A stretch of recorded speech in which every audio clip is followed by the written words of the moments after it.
demasiado y la del señor me dio miedo porque la forma en cómo él cambia es algo que realmente me ha impactado mucho en las dos películas, doctora.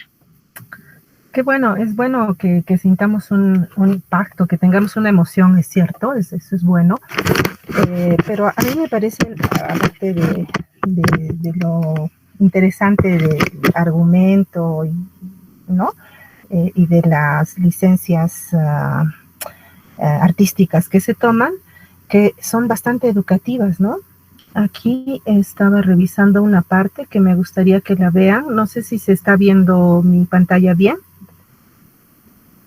Vamos a ver un cachito ya, un pedacito de esta parte de la evaluación del médico, ¿no? Lo hice y lo haré. Cuanto antes me vaya, antes volveré y podremos ver una película. Lo siento, es que estoy exhausta. Descansa un poco. Relájate.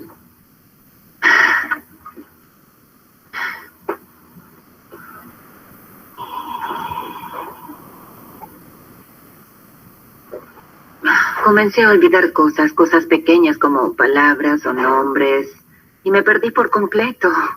Corriendo en el campus, hablé con mi médica y me dijo que podía hacer menopausia, y la última vez que tuve un periodo fue en febrero, pero luego tuve uno en septiembre, antes de mi cumpleaños, así que... ¿Tomas alguna píldora, algún medicamento o suplemento? Un multivitamínico, aceite de lino, calcio, hierro, y a veces una pastilla para dormir cuando viajo. ¿Tuviste alguna lesión en la cabeza? No. ¿Te considerarías deprimida o bajo demasiada tensión en este momento? No, trabajo mucho, pero lo disfruto. ¿Cómo es tu sueño? Está bien, 7 horas por noche. Ahora te pediré que recuerdes un nombre y una dirección y te los volveré a preguntar, ¿sí? Ok. John Black, Washington Street 42, Hoboken. ¿Puedes repetirlo? John Black, Washington Street 42, Hoboken. Bien. ¿Cuántos años tienes? Tengo 50. ¿Cuál es la fecha de hoy? Noviembre 26. ¿Dónde estamos? Estamos en el tercer piso del Presbyterian de Nueva York. ¿Puedes deletrear agua para mí? A-G-U-A. Ahora de atrás para adelante. A-U-G-A. ¿Podrías decirme lo que ves en estas tarjetas?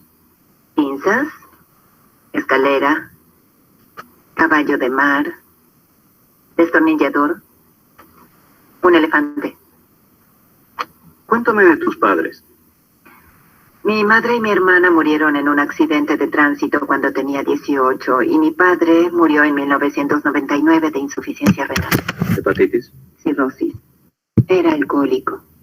¿Y cómo estaba hacia el final? Incoherente. Con incontinencia. Para ser sincera, no nos veíamos mucho. Él vivía en New Hampshire y casi no hablábamos. Lo siento. ¿Tienes otros hermanos? No, solo tenía una.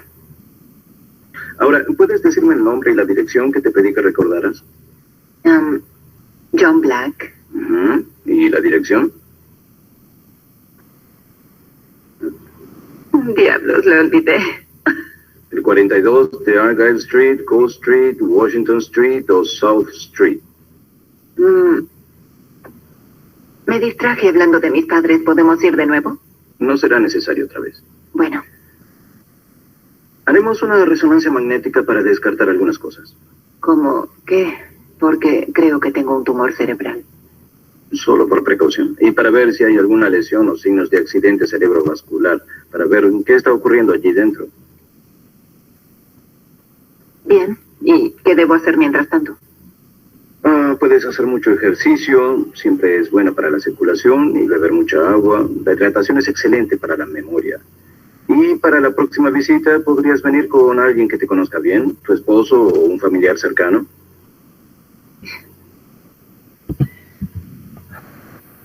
Bueno, este pedacito es para que... A ver, ¿alguien puede comentar qué ha hecho este doctor? ¿Algún comentario sobre lo que ha dicho, lo que ha hecho el doctor?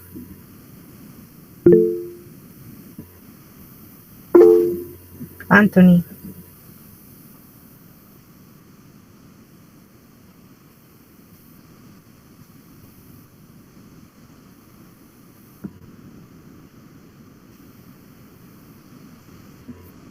Ujú. Ya, es, está siendo parte del mini mental, ¿no? De lo que hemos conversado hace un rato, a la clase anterior, ¿no? El mini mental test, ¿se acuerdan? Tu edad, dónde estás, qué día es hoy, etcétera, ¿no? Entonces, es una película bastante interesante, es específicamente de un Alzheimer de inicio temprano, ¿no? De causa genética bastante evidente, incluso si ustedes tienen tiempito de mirarla, van a ver que cuál es la recomendación que dan a los pacientes, ¿no? Y la evolución, como ya dirá, mencionaba hace un rato, pues es bastante triste, ¿no? La evolución en estos pacientes. No sé si tienen algún comentario más.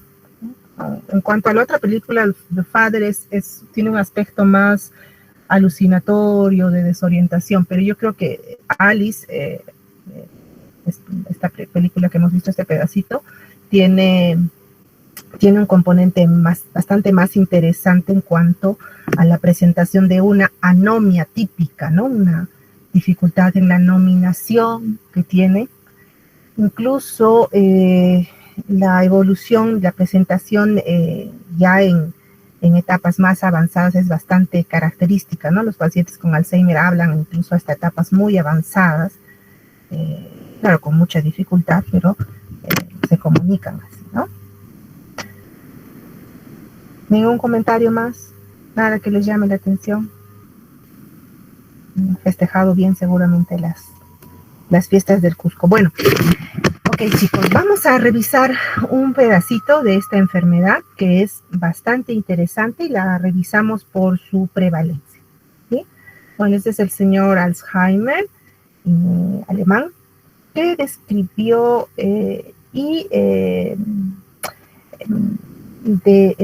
logró señalar la anatomía, la patología de esta enfermedad, describiendo especialmente las placas, ¿no? Las famosas placas de depósitos de una proteína que se llama beta-amiloide, que están por fuera de la neurona, como se ve aquí. Y también, bueno, posteriormente ya se tipificó un poquito mejor los trastornos celulares que hay en esta enfermedad, especialmente ¿no? La presencia de ovillos neurofibrilares, que son lesiones intracelulares, ya habíamos comentado el otro día, ¿no? Y las describió en August Dieter, este paciente, ¿no? Esta es una paciente mujer, ¿no? Augusta. Y describe toda tanto la clínica como la anatomía patológica. En la historia de la medicina, muchas enfermedades que llevan el nombre de algunos médicos justamente es pues gracias al mérito que tienen ellos, pues al haber descrito justamente los procesos, especialmente anatómicos. Y las frecuencias son altísimas, lamentablemente. Miren, dice 14% de los mayores de 65 y casi la mitad de los mayores de 80 años tendrían esta enfermedad, ¿no? El color de la piel tendría alguna relación, al parecer los afroamericanos la padecen más y los latinos que estamos en el intermedio, pues también tenemos alta prevalencia. A propósito, la prevalencia en nuestro medio, estas son tesis muy fáciles de hacer, muy económicas de hacer si están interesados, ¿no? En adultos mayores, ¿no? Establecer la prevalencia. No hay, por ejemplo, ningún estudio respecto a la prevalencia de un síndrome demencial aquí cerquita en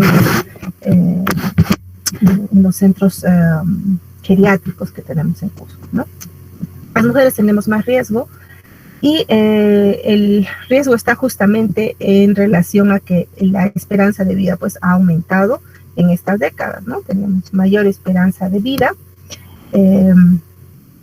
tenemos mayor posibilidad de sobrevivencia incluso a enfermedades vasculares que tiene una asociación también bastante importante. Va a seguir creciendo la prevalencia de Alzheimer, por supuesto, porque nuestra expectativa de vida también crece, porque nuestras condiciones socioeconómicas cambian y las condiciones de salud también cambian en el mundo, ¿no? ¿Y de qué se trata? Pues es nuevamente una enfermedad neurodegenerativa. Aprovechando este término, neurodegenerativo, que ya lo mencioné antes, pero vale la pena repetirlo, un trastorno degenerativo del sistema nervioso en general está asociado a procesos bastante complejos, generalmente intra o extracelulares propios del tejido celular, en la que existe generalmente un problema para el procesamiento, el metabolismo de proteínas diversas. ¿Se está escuchando?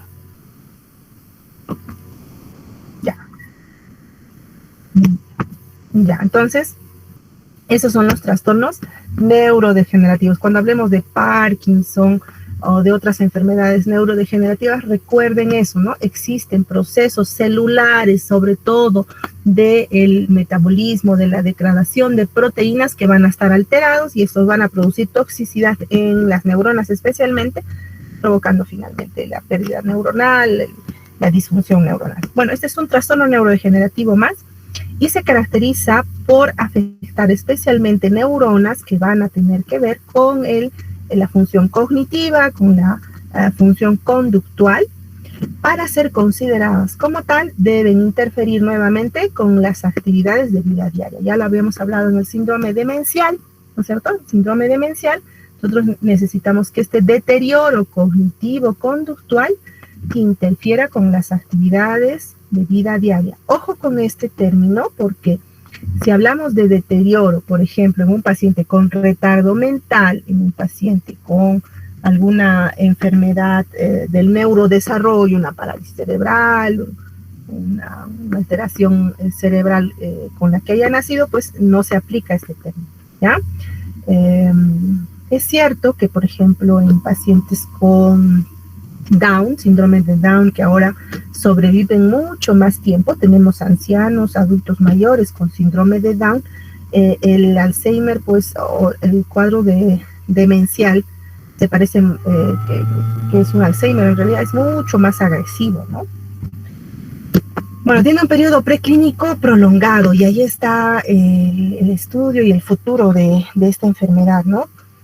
No sabemos en qué momento, no sabemos cómo poder diagnosticarla todavía en forma temprana, ¿no? En el caso de la historia de Alice, que veíamos al comienzo, esta señora tiene una presentación atípica, que es un paciente joven, ¿no? Pero, ¿qué sucede en los pacientes de 65, 80 años? ¿En qué momento empezó su enfermedad? Probablemente 20, 30 años antes, y no se diagnosticó porque justamente no va a dar síntomas florindos, ¿no? Tiene un curso lamentablemente progresivo, irreversible hasta el momento. No tenemos ninguna terapia que pueda ni estabilizar la enfermedad ni evitar su progresión. Ojo con eso, ¿no? Cuando vemos un paciente tenemos que decirle esto, ¿no? Los tratamientos pueden ayudar a disminuir los síntomas, pero la progresión va a continuar. Y vamos a ver por qué, ¿no? Porque van a haber justamente el depósito de estas placas seniles, se llaman también, que son los depósitos, los famosos depósitos de beta amiloide, ¿no? En corteza cerebral, sobre todo de las áreas del cerebro que tienen que ver con la memoria, ¿no? ¿Qué áreas son estas, Lenny Curasi? Uscachi, ¿estás ahí? Lenny se fue. Milder Gallona, ¿estás ahí? Doctora, buenos días. Hola, ¿cómo estás?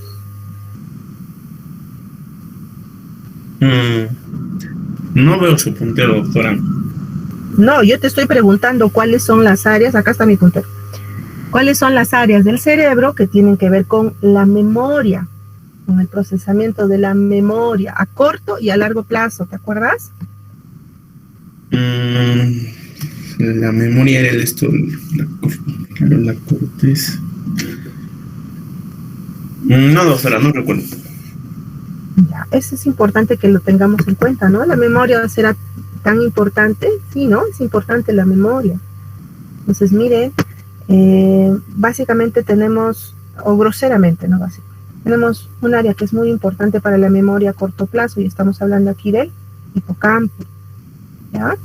Allí la información se retiene a corto plazo. Cuando le preguntan, vamos a guardar esta dirección o vamos a recordar estas 3 palabras a Alicia en la película, lo que están evaluando es esto, es el hipocampo. Miren eso, ¿eh? Miren qué importante, ¿no?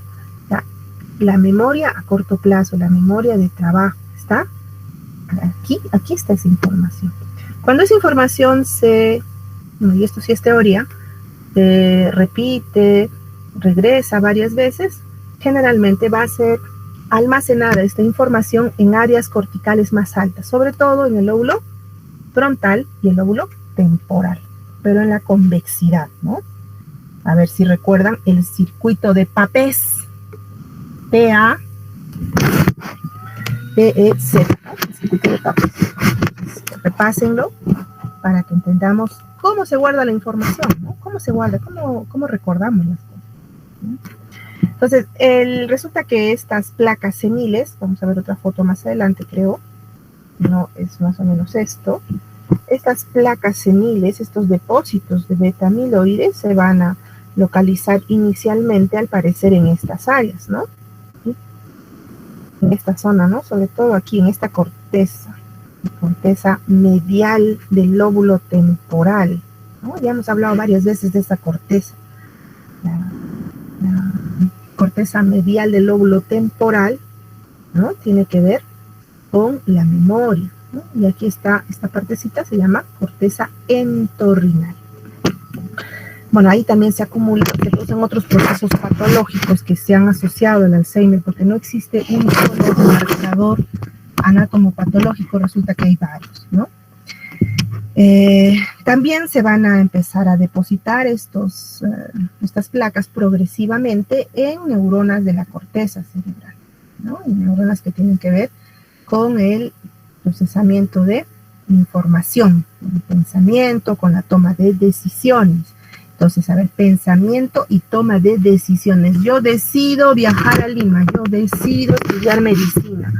¿Qué parte de mi cerebro me hace tomar esa decisión, Julissa Maciel? ¿Me escucha? La corteza sería la corteza prefrontal. Perfecto, claro que sí, ¿no? Nuestra motivación tiene que ver justamente con esas áreas. Y resulta que empiezan a depositarse estas proteínas a ese nivel, ¿no? Hay una asociación genética muy importante, ¿no? En realidad no son 4 genes, son varios genes los que están asociados, hay algunas presentaciones de cuadros clínicos también atípicos.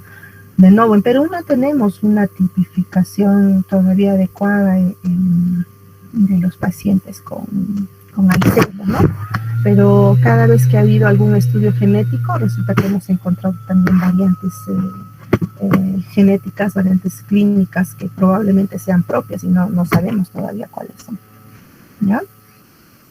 Bueno, en el examen físico, en el examen preclínico, en el examen cognitivo, antes de la presentación de síntomas clásicos, sobre todo de memoria, generalmente no encontramos nada, les cuento, ¿no?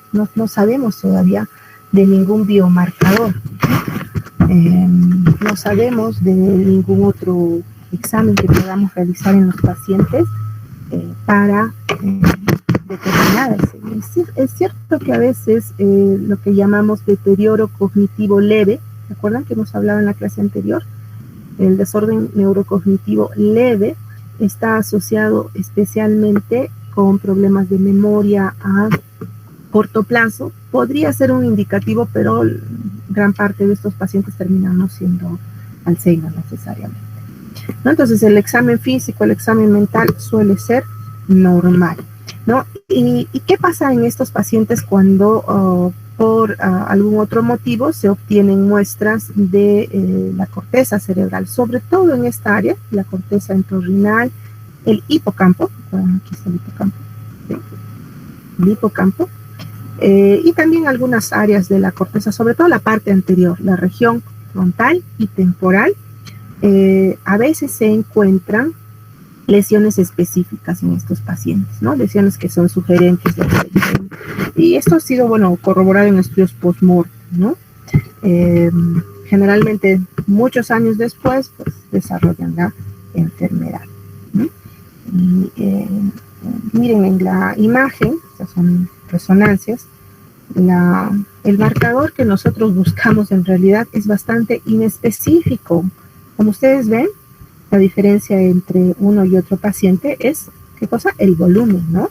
El volumen. Si ustedes miran acá, los surcos, las cisuras son más profundas, los ventrículos inclusive están grandes. Cuidado, esto no es hidrocefalia.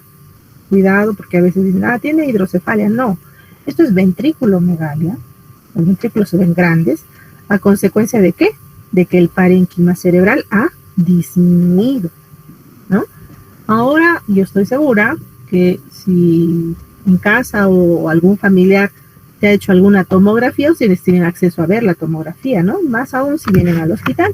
Entonces van a poder ver imágenes de este tipo, ¿no? Y a veces vemos así una imagen. Claro que si el paciente tiene probablemente 80, 90 años, quizás esta resonancia no me parezca tan anormal, ¿no? Pero si el paciente tiene 50, 60, 75, pues sí me va a llamar la atención esto, ¿no? De que está disminuyendo el volumen cerebral. Pero como ustedes ven, no se determina, no se señala ninguna lesión puntual, ¿no? No vemos gliosis, nada de eso. Ahora vamos a enumerar algunos síntomas y les voy a pedir ayuda a 3 de ustedes para que los leamos, para que yo no me canse leyendo. Cristian, ¿estás ahí? Cristian Ramiro. Buenos días, doctora. Hola. Luego Carla Giovanni y luego Diego Alfredo. ¿Están los 3? Doctora, buenos días. Hola. A ver, vamos a empezar. Vamos a leer qué cosa es un Alzheimer leve. A ver, Cristian, empezamos. Vamos a leer todos los síntomas que podrían haber. A ver. Ya, doctora.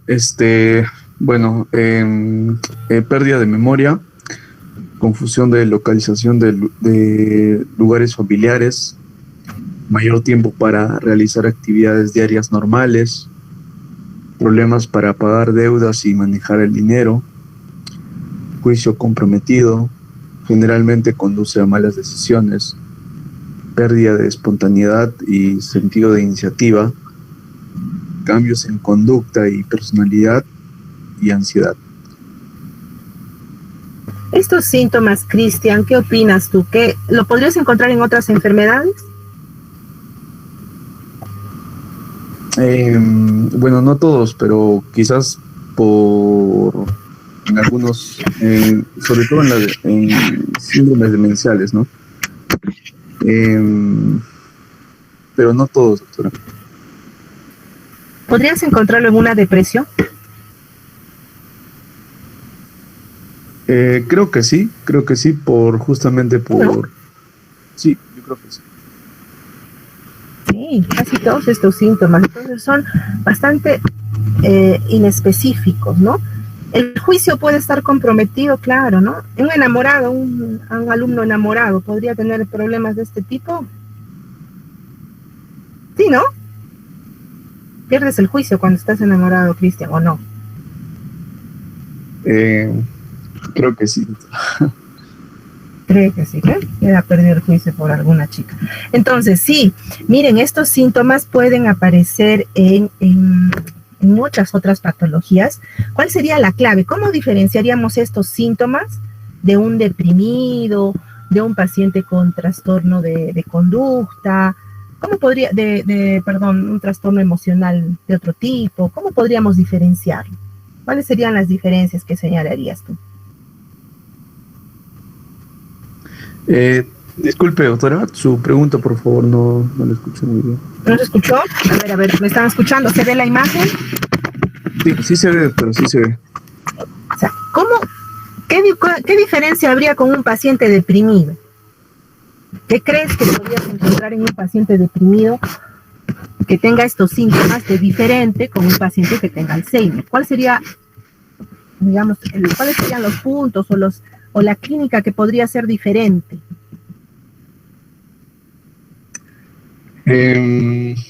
Quizás en un paciente deprimido no va a haber tanto o sea, la diferencia con el Alzheimer, quizás por ahí no va a ser tanto por ejemplo, la pérdida de Ya, memoria. vamos a ver. Una diferencia grande es esto, ¿no?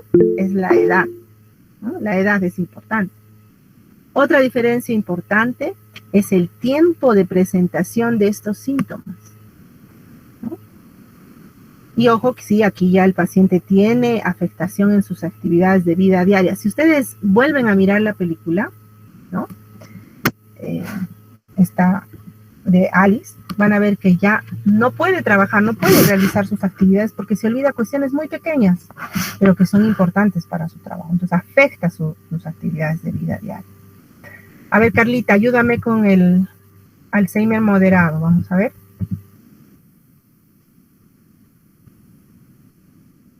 ¿Estás ahí, Carla? Sí, doctor. Vale. Alzheimer moderado.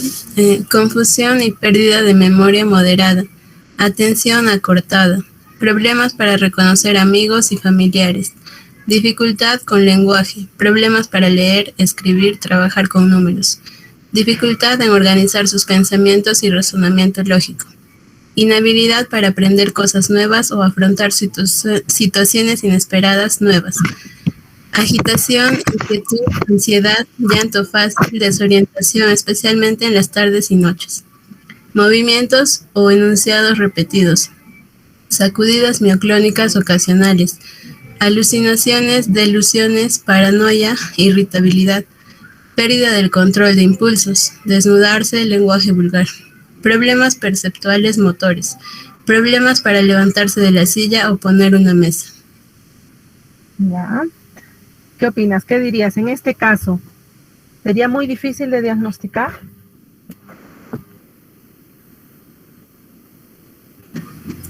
Pienso que no, doctora, porque acá ya, o sea, ya es como específicos los síntomas que tienen, muy característicos. Claro, ¿no? Bastante ya específicos, bastante interfieren con las actividades de vida diaria, ya pues una persona que ya no organiza bien sus ideas, sus pensamientos, ya va a ser dependiente. Definitivamente este paciente ya buscó un médico, ¿no? O ya debería buscar a un médico. En nuestro medio sí es lamentable. ¿Tú crees que a estos pacientes los llevan a un paciente del campo con estos problemas, lo llevan al médico? ¿Tú qué opinas? ¿O qué suelen decir las personas en el campo? Creo que en el campo ellos creen que es por su edad, ¿no? Exacto, ¿no? Eso es lo que estaba buscando. Me has leído el pensamiento, ¿no? O sea, siempre es, no, es la edad, ya que podemos hacer, ¿no? No lo atienden y terminamos con morbimortalidad secundaria, ¿no? Bastante alta. Ok, vamos al siguiente, no sé a quién le dije, ya me estoy olvidando también. ¿Quién me ayuda con esto? ¿Anthony?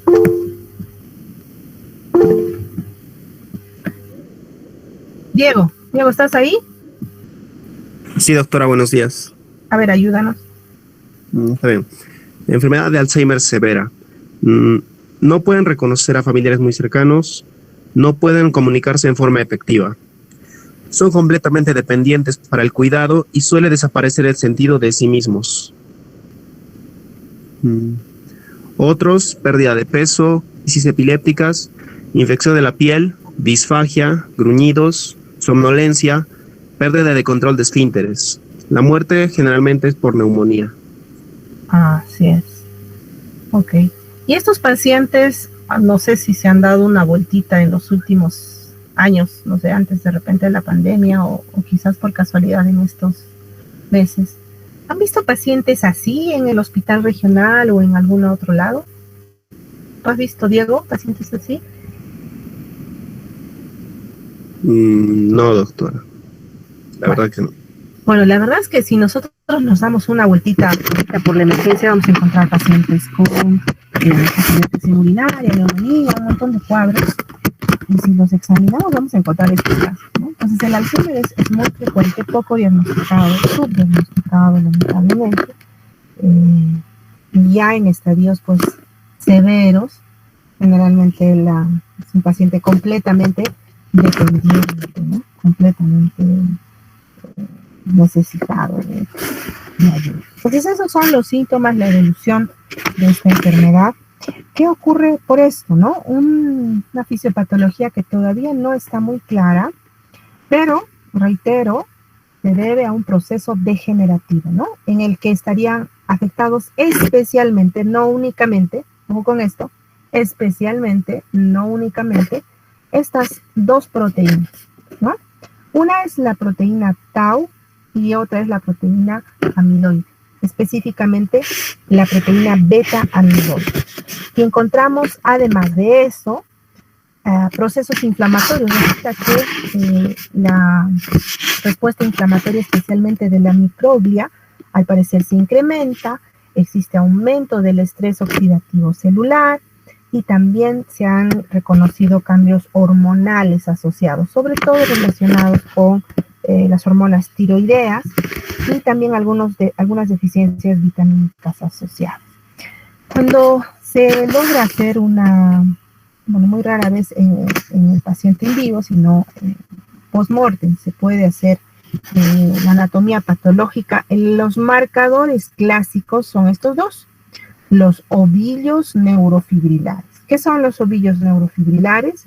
Se producen por acúmulo de esta proteína tau en los microtúbulos. ¿Se acuerdan los microtúbulos? Están en los axones, en las dendritas, ¿no? Y que permiten el transporte de proteínas. Bueno, resulta que se acumula esta proteína tau hiperfosforilada y se deforman, ¿no? Se deforman los microtúbulos y eso hace que la neurona, pues el axón se vea engrosado con ovillos, ¿no? Ovillos justamente de estos microtúbulos.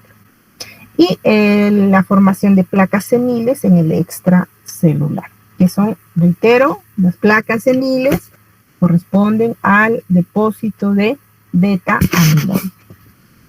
A consecuencia de este proceso neurodegenerativo, ¿no? Vamos a tener pérdida celular, pérdida neuronal, que se va a traducir finalmente en atrofia. Inicialmente, ¿no? Afecta sobre todo las áreas de asociación, ¿no? Y la porción medial del lóbulo temporal, ya he dicho ya creo que 3 o 4 veces, estamos hablando entonces del hipocampo, de la corteza entorrinal y las áreas de asociación. ¿Cuáles son las áreas de asociación? ¿Algún voluntario? Antes de que voluntariamente les llame. Edwin Moreno, ¿cuáles son las áreas de asociación en la corteza cerebral?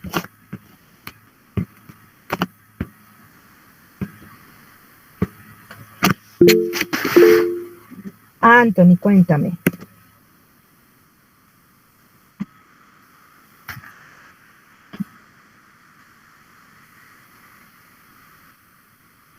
Las áreas primarias, área 4, área 17, área 312, esas son las áreas primarias, ¿no?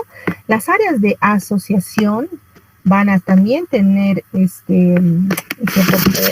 Brodmann también le ha asignado números a estas áreas de asociación, pero digamos van a ser las áreas que van a relacionar, valga la redundancia, asociar las áreas primarias, ¿no? Entonces, de ahí que vemos la atrofia predominantemente en el lóbulo más grande que tenemos en el cerebro, ¿no? El lóbulo frontal. El lóbulo frontal es grandote. Bueno, ahí estamos viendo una imagen de estos acúmulos. Miren aquí, esto normalmente debería ser una neurona que tiene un axón mucho más delgadito, pero acá que se han producido ovillos, ¿no? Acúmulos de esta sustancia eosinofílica, como ustedes están viendo, y son los ovillos neurofibrilares, ¿no? Dentro de la célula. Y luego, bueno, empieza afectar las áreas de asociación. Finalmente, sí se produce afección de las áreas primarias, sí hay, pero ya es en Alzheimer avanzado, en ese paciente que ya es dependiente, ya casi no camina, sus funciones en general están disminuidas, visuales, auditivas, etcétera, por compromiso cerebral, ¿ya? Las placas seniles, ¿no? Las placas de beta amiloide, estas también tienen distribución amplia, pero hay un detalle de las placas beta amiloide, que son, reitero, extracelulares. Es un detalle muy importante, que es que va a afectar especialmente la transmisión, ¿no? Entonces, como esta placa senil al parecer se va a empezar a degenerar, la sinapsis se va a ir acumulando en neuronas de asociación, progresivamente vamos a ver una pérdida de este tejido, ¿no? De este tejido neuronal a consecuencia de la pérdida de la sinapsis, también de la toxicidad que finalmente produce a la neurona, ¿no? Esta es una comparación de un paciente de la misma edad con Alzheimer, un paciente con otra patología probablemente. Bueno, ¿qué hacen estas proteínas alteradas, la acumulación del beta amiloide? Pues van a participar en procesos vitales, miren, de las neuronas, la comunicación, o sea, la sinapsis, el metabolismo y también la capacidad de reparación celular, ¿no?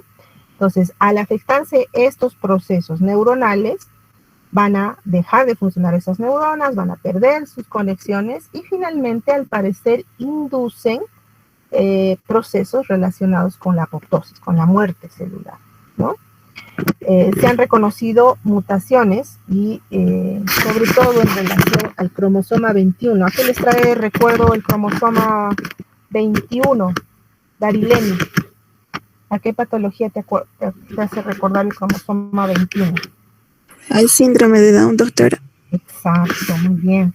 Entonces resulta que este cromosoma tiene relación directa con este gen de la apolipoproteína, ¿no? APP, de la proteína precursora de amiloide. Y bueno, se han reconocido también el cromosoma 1, el cromosoma 4, el cromosoma 19 relacionadas con la formación de una proteína que se llama presenilina, ¿no? Esto va a contribuir en estos pacientes que tienen estas mutaciones genéticas justamente a la formación y al depósito de más proteína beta amiloide. Esto va a alterar también el metabolismo de la glucosa y finalmente va a haber la muerte neuronal, la atrofia cerebral y el desarrollo de la enfermedad. Al parecer, este depósito de amiloide en realidad se produce, mire, 20 años antes del inicio del síndrome demencial. ¿Qué tal? O sea, un paciente que regularmente, un paciente promedio de Alzheimer, no de Alzheimer genético, sino de Alzheimer regular, que presenta su cuadro clínico a los 65, 70 años, resulta que empezó la enfermedad a los 45 años, ¿no? ¿Ya? A mí me falta poco, ¿no? O ya pasé, de repente ya estoy empezando la enfermedad. Y a ustedes no les falta mucho, ¿eh? Dependiendo de la edad, ¿no? Bueno, en 2019 se ha reconocido un tipo de demencia también relacionada con el plegamiento de una proteína, TDP, que es una proteína que regula también la expresión genética y seguramente en el tiempo que viene pues vamos a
También la dislipidemia, pero quizás la hipertensión sea el factor que más frecuentemente lo encontramos asociados. Marcadores inflamatorios son muy frecuentes en estos pacientes. La proteína C reactiva, que es un examen que pedimos rutinariamente para procesos inflamatorios, suele estar elevada. Historia familiar de síndrome de Down también, y historia de traumatismo encefalocraneano a repetición. Estos son factores de riesgo. Ojo, ninguno es probablemente directo. Se han encontrado, se han hecho estudios interesantes en pacientes con genotipo de apolipoproteína epsilon 4, ¿no? Y se ha visto que existen grupos de pacientes que realizan actividades cognitivas o intelectuales y que resulta que también tienen menos prevalencia a pesar de ser positivos para este genotipo, ¿no? Bueno, la edad es el factor más importante. La forma familiar corresponde más o menos al 7% de los casos relacionados con estos cromosomas, sobre todo el cromosoma 21, el cromosoma 4, el cromosoma 1, y todos en relación a la producción de la proteína precursora de la amiloide, ¿no? Es la proteína beta amiloide, al parecer estos genes pues, participan en la producción de esta proteína que termina siendo neurotóxica, ¿no? Bueno, el asunto está que las mutaciones que han sido buscadas mucho tiempo no se demuestran en la mitad de los casos. Entonces, el 50% de los pacientes con diagnóstico de acceso posible y probable, pues resulta que no encontramos un factor genético claro, ¿no? Para los que son positivos, y esta es la prueba que se suele hacer, que suelen hacerse los americanos, ¿no? El genotipo ApoE epsilon 4, ¿no? Apolipoproteína epsilon 4, este genotipo que ya existen pruebas, ¿no? Se asocia a la forma tardía de la enfermedad, ¿no? Entonces no es una prueba que lo hagamos de corriente. Generalmente cuando existe mucha carga familiar en edades avanzadas es que la cambia, ¿no? Hay algunas otras hipótesis también relacionadas con la actividad mitocondrial neuronal. Ustedes recordarán, la neurona es una célula de alta demanda metabólica y justamente esto condicionaría factores relacionados con la pérdida funcional de esta organela, de la mitocondria, que termina pues deteriorándose y al parecer provocando o participando en la falla del metabolismo celular, del estrés oxidativo y finalmente la muerte celular, ¿no? La asociación con lo que les mencionaba, la proteína tau hiperfosforilada, ¿no?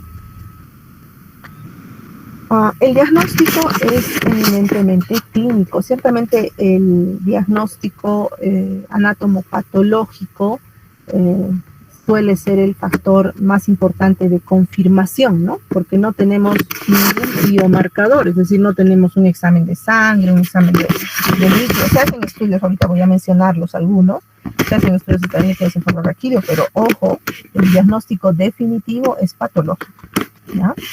Entonces, el examen clínico es la prueba más utilizada.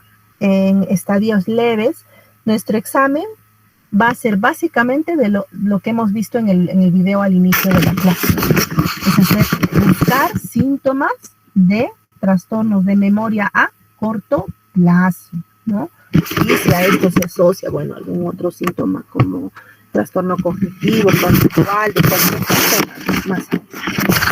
La punción lumbar se puede hacer si se han hecho estudios, y esto básicamente en estudios de investigación, no es un estudio rutinario por si acaso. En el examen que han dado, que he estado calificando, he visto que muchos han puesto estudios tan exóticos como la tomografía por emisión de posiciones para diagnosticar una simple epilepsia, y eso no lo hacemos, ¿no? No es un estudio rutinario. Los niveles de proteína tau en el líquido cefalorraquídeo se han encontrado y también niveles bajos de beta amiloide, pero esto solamente es, reitero, para investigación. Estudios de imagen, ¿no? Se utilizan para lo que mencionaba el doctor en el video, ¿no? Para descartar otras enfermedades, generalmente enfermedad cerebrovascular especialmente, ¿no? O también algunos otros tipos de tumores o de lesiones, sobre todo del lóbulo frontal y del lóbulo temporal. Específicamente sí hay estudios que se están desarrollando, no hay un nivel de evidencia alto, pero al parecer sí podrían en el futuro ser bastante importantes, midiendo el tamaño del hipocampo, volumetría del hipocampo, ¿no? La tomografía por emisión de positrones con marcadores también, en este caso se marca con esta sustancia para ver si es que existe depósitos de amiloide y puede a veces ayudarnos en etapas tempranas a hacer el diagnóstico, pero ojo, solamente es cuando necesitamos hacer una diferenciación, ¿no? Tenemos dudas en el diagnóstico.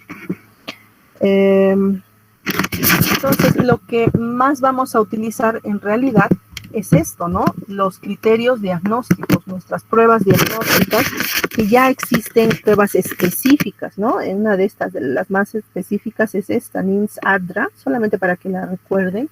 Es una prueba del Instituto Nacional de Salud americano, es una prueba bastante larga, es un test psicométrico, pero desde el DSM 3, 4, 5, pues los criterios diagnósticos ya están establecidos en cuanto a la valoración clínica, ¿no?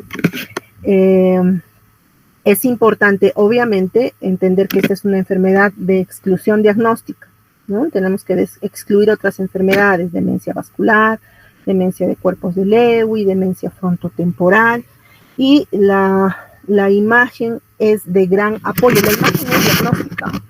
¿Estoy pidiendo la resonancia para diagnosticar Alzheimer? No.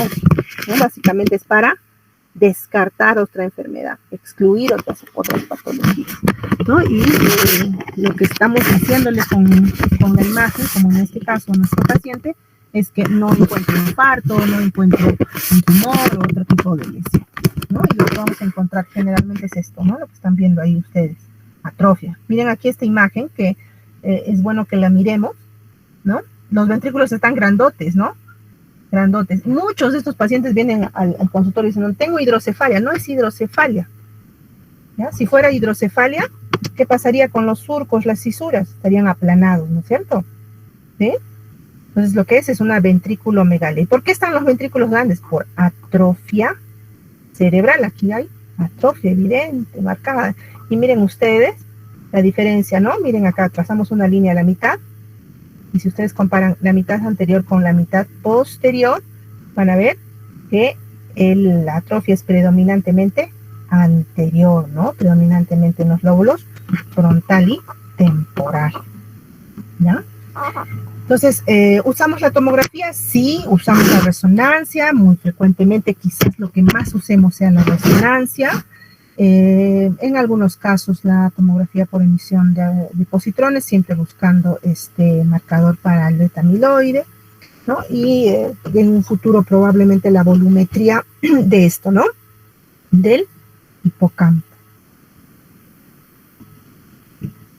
Esta es una imagen de tomografía por emisión de positrones y lo que vemos ahí es que la actividad, ¿no? Célula, la actividad metabólica, especialmente en las áreas de asociación, va a estar disminuida, ¿no? Es el SPECT también, la tomografía de fotón único, ¿no? Igualmente. En algunos casos podemos hacer nuestro diagnóstico diferencial con algunas otras enfermedades que producen síndromes demenciales, sobre todo si es agudo, se solicita esta prueba, que es la proteína 1433, que la pedimos en enfermedades priónicas, en la enfermedad de Creutzfeldt-Jakob, ¿no? Y nuestra evaluación rutinaria siempre tiene que incluir una evaluación sistémica. Recuerden ustedes que nuestra diferenciación, claro, el tiempo es importante, pero tenemos que hacer nuestro diagnóstico en un paciente que no tiene falla renal, que no tiene falla hepática. Si no, estaríamos hablando de encefalopatía hepática, síndrome demencial secundario a estos trastornos. Entonces siempre pedimos hemograma, glucosa, hormonas tiroideas, electrolitos, función renal, niveles de vitamina B12, eso no se olviden, siempre su función hepática, y las pruebas de screening para depresión, que se confunde mucho, sobre todo en la consulta. Claro, un estadio de Alzheimer severo, pues lo diagnostica cualquiera, ¿no? Pero nos interesan estos pacientes en etapas tempranas que pueden venir, consultar, preocuparse por este problema. No rutinariamente se pide también screening para sífilis, imágenes de volumetría, SPECT, rara vez, ¿no? Y estudios para otras enfermedades, ¿no? El genotipo de apolipoproteína epsilon 4, lo vamos a pedir cuando existe una carga familiar importante. Perdón, un minuto.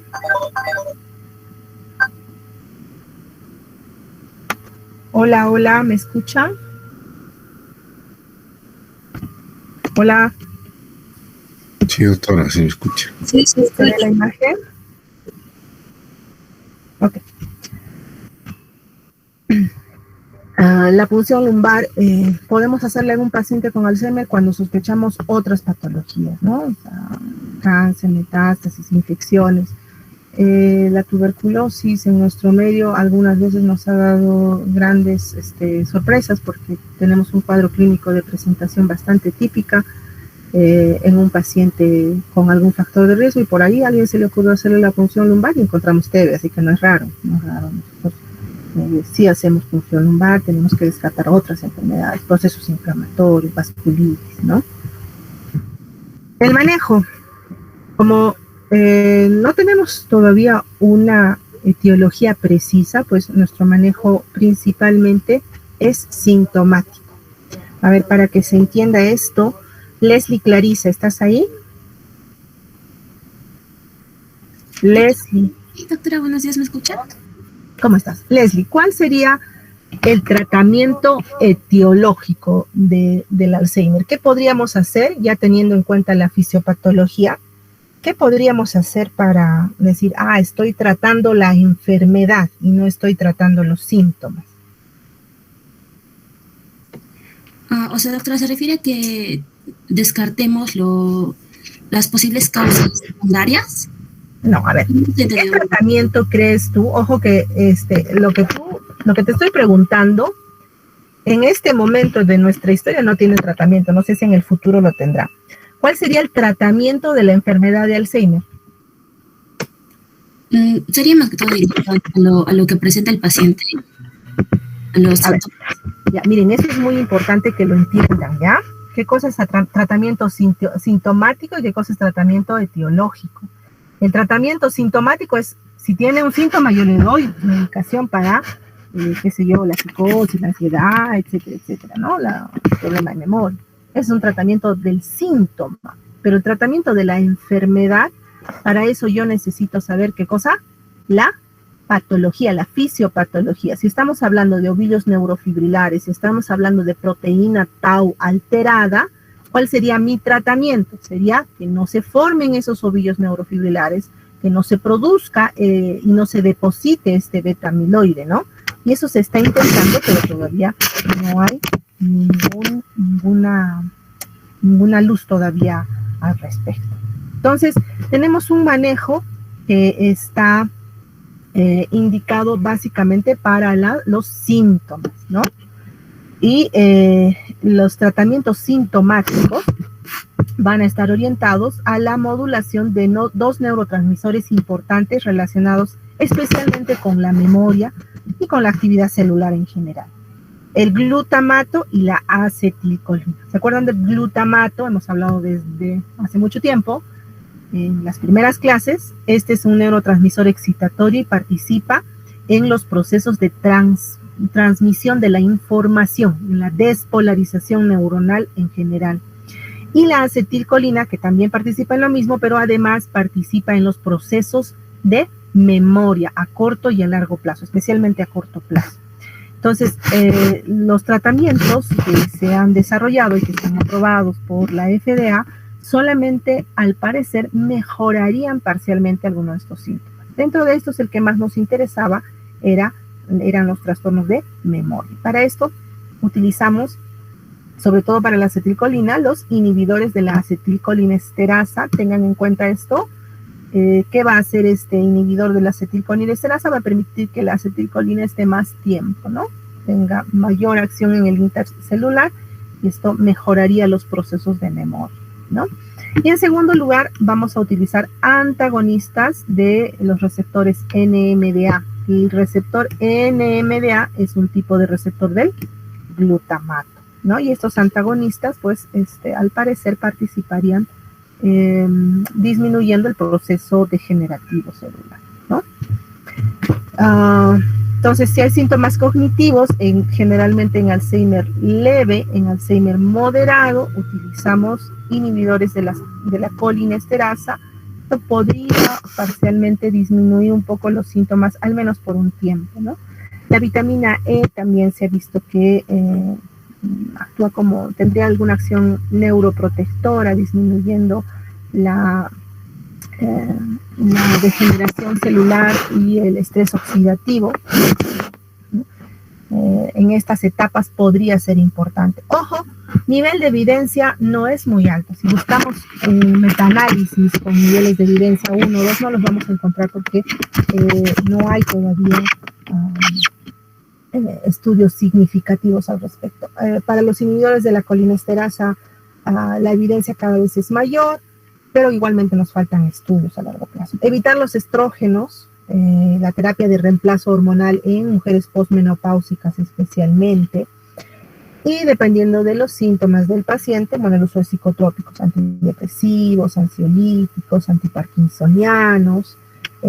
Es muy frecuente que desarrollen a veces el síndrome parkinsoniano en asociación a estos pacientes, pero ya en estadios tardíos, beta bloqueadores, dependiendo del caso, antiepilépticos o neurolépticos. Esto estamos hablando ya de las complicaciones de la enfermedad a largo plazo, ¿no? Los inhibidores de la colinesterasa ya están siendo utilizados más de 2 décadas. Sí tenemos en nuestra farmacopea, donepezilo, rivastigmine, galantamina, ¿no?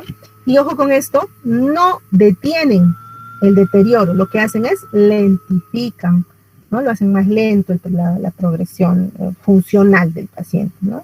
No quiere decir que se van a dejar de depositar placas de beta amiloide o formar ovillos neurofibrilares, sino que la función neuronal va a ser un poquito mejor para que el paciente pueda tener una mejor calidad de vida.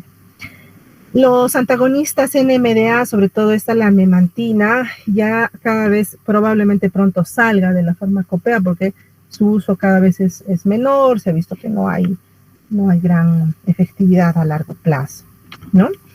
Y esto es lo más importante, ¿no? Estas estrategias que ustedes las van a encontrar en cualquier texto de información sobre síndrome demencial en realidad, ¿no? La modificación de las conductas, establecer horarios de baño adecuado, establecer rutinas en el paciente, ¿no? Para que puedan tener cierta independencia funcional, ¿no? Siempre luces bajas, estimulación con música, con sonidos, ¿no? Hacer grupos de actividades de la vida diaria, grupos multimodales. Trabajan bastante los americanos porque el chance de que un paciente sea incluido dentro de los sistemas públicos de manejo de estos pacientes es bastante extendido, que en nuestro medio pues, es bastante limitado. Y para todos, incluyéndonos a nosotros, nuestros estilos de vida, ¿no? Al parecer son los factores más importantes, ¿no? La actividad física, el ejercicio es quizás el factor de protección más importante, el entrenamiento cardiorrespiratorio y la famosa dieta mediterránea de la que hablamos en la clase anterior, ¿no? Esa es la presentación de hoy día. No sé si tienen algún comentario, alguna pregunta. Edwin, ¿cómo estás? ¿Qué tal, doctora? Buenas tardes. Bueno, para comentar primero sobre la película, ¿no? Es una película que nos hace ver la progresión de la enfermedad, ¿no? En este caso, el Alzheimer de la protagonista nos muestra pues que va perdiendo muchas funciones, principalmente memoria, pero en algún momento también, en un momento de la película, ella se orina, ¿no? O sea, bueno, ahí yo quiero llegar, digamos, para que usted nos pueda decir en qué momento podríamos mencionar o decir, ¿no?, que el paciente ha llegado ya a la demencia, o sea, porque ya cambiar de Alzheimer a demencia, ¿no? Ya, ¿cómo diagnosticamos la demencia ya en estos pacientes? Ujú. Es muy buena pregunta. Mira, el síndrome demencial es un síndrome que en realidad se ajusta al paciente, no se ajusta a un criterio diagnóstico específico. Te explico. Para esta señora que tiene una actividad intelectual, es profesora universitaria, el hecho de olvidarse o tener problemas de nominación, porque no puede nominar una serie de cosas, eso ya afecta sus actividades de vida diaria, ¿no? Entonces, allí probablemente estamos hablando ya de un síndrome demencial establecido. Pero ¿qué pasa en un campesino? Que nunca sabe, un campesino de 30 años, de 20 años, no sabe en qué año estamos, le interesa qué mes se cosecha, qué mes se siembra, etcétera, ¿no? Y su actividad intelectual probablemente no es muy importante. Entonces, este señor a los 40, 50, 60 años no le da mucha importancia a estos síntomas, ¿no?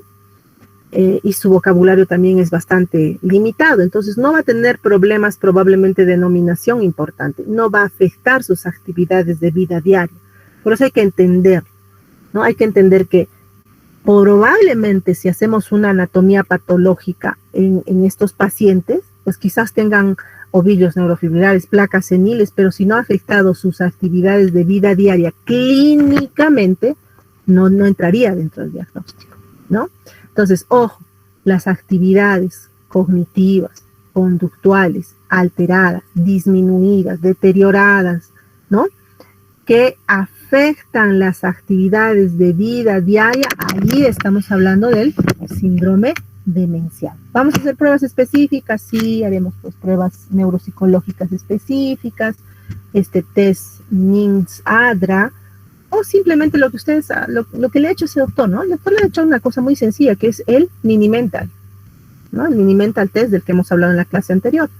Le ha preguntado cosas sencillas, y lo segundo es que ha visto que estas actividades afecten su desenvolvimiento. Entonces, eso es lo que hay que entender. O sea, podría el paciente, ya aquí nos traen, es cierto, ¿no?, al hospital pacientes que se orinan, se hacen deposición, ya pues ahí no es difícil hacer el diagnóstico, ¿no? Es muy, muy sencillo, ¿no? Entonces, el síndrome demencial tiene que ajustarse a la realidad del paciente, no puedo estandarizarlo para todo. Ok, doctora, gracias. Ok. Bueno, parece que no hay preguntas, ya son las 12. Les invito a que miren estas dos películas, sobre todo esta que le hemos dado una miradita, ¿no? Es bastante ilustrativa, bastante ilustrativa. Y nos encontramos mañana a las 11, si Dios quiere, doctores. Gracias, doctora. Buenos días. Mañana, un abrazo, chao.